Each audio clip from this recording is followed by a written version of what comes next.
경기도 과천 제2경인고속도로 대형 화재 정종 기자 더 자세히 알아보겠습니다. 정 기자, 사고 당시 대체 어떤 상황이었던 겁니까? 네, 방음 터널을 지나던 폐기물 수집용 집게 트럭에서 불이 시작됐고요. 네. 이게 벽과 천장으로 옮아붙으면서 대형 화재로 번졌습니다. 네. 탈출한 시민들은 시커먼 연기가 엄청나게 빠른 속도로 덮쳤다며 차를 버리고 뛰쳐나왔다고 사고 당시 긴박했던 분위기를 전했습니다. 화재 발생 이후 방음 터널에 고립된 45대의 차량이 모두 불에 탔습니다. 네. 이번 사고로 숨진 5명 모두 처음 불이 난 트럭과 관련이 없는 승용차 4대에서 2명, 1명, 1명씩 각각 발견된 것으로 파악됐습니다. 그러면 트럭하고 같이 부딪혔다는 거 버스에서도 사망자는 없었던 겁니까? 네, 그렇습니다. 영상을 보면은 방음 터널이 활발 불에 타고 불똥이 마치 비처럼 떨어지고 있더라고요.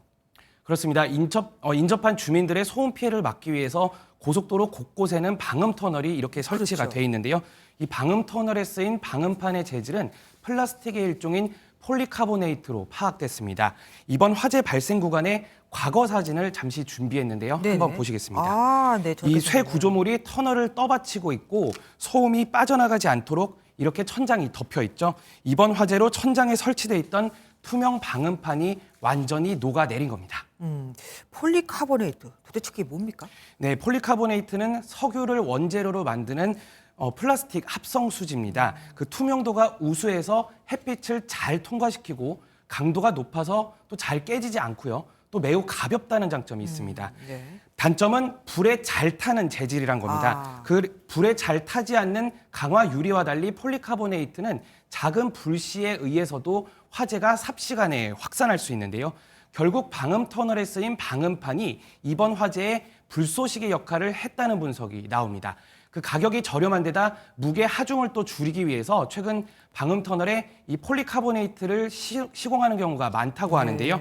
이번 사고로 불에 약한 방음 터널의 구조적 취약성이 드러났다, 이런 목소리도 나오고 있습니다. 그래도 생각보다 피해가 너무 컸습니다. 그렇습니다. 무엇보다 방음 터널 내부가 사실상 밀폐된 공간이나 마찬가지란 게 가장 큰 문제입니다. 이 화재가 난 방음 터널은 고가도로지만 사실상 산을 뚫은 일반 터널과 비슷합니다. 쭉 뻗은 도로를 뚫고 뛰어서 밖으로 빠져나와야 하는 상황이라 운전자와 동승자들이 대피하는 데 어려움을 겪은 것으로 파악됐습니다. 그 인명피해가 커진 가장 큰 이유는 연기 그리고 유독가스입니다. 화재에 따른 시커먼 연기와 짙은 유독가스가 터널을 순식간에 채웠는데요. 차량 탑승자들의 탈출을 어렵게 했을 뿐 아니라 이 소방대원들의 진입을 막는 장애물로도 작용했습니다. 네. 또 터널에 가득 찬 뜨거운 열기에 화상을 입은 부상자도 나왔습니다. 방음 터널은 일반 터널로 분류가 되지 않는다고 하는데요. 그래서 안전관리가 허술했다는 주장도 제기되고 있습니다. 그러면 저런 일을 만약에 당했을 경우에는 차를 그냥 버리고 나오는 게 상책인 겁니까? 그렇습니다. 즉시 차를 버리고 터널 바깥쪽으로 뛰어나오는 게 가장 좋다고 전문가들은 조언합니다. 그 화재의 영향으로 차량이 정상 작동하는지 파악하기도 어렵고 시간이 지날수록 계속 위험해지거든요. 네. 무엇보다 중요한 건 생명입니다. 예, 고맙습니다. 지금까지 정주영 기자와 함께했습니다. 안녕하세요, 김주하입니다.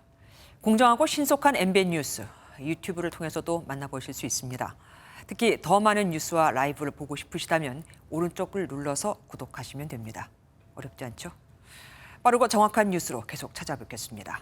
MBN 뉴스를 시청해 주신 여러분 고맙습니다.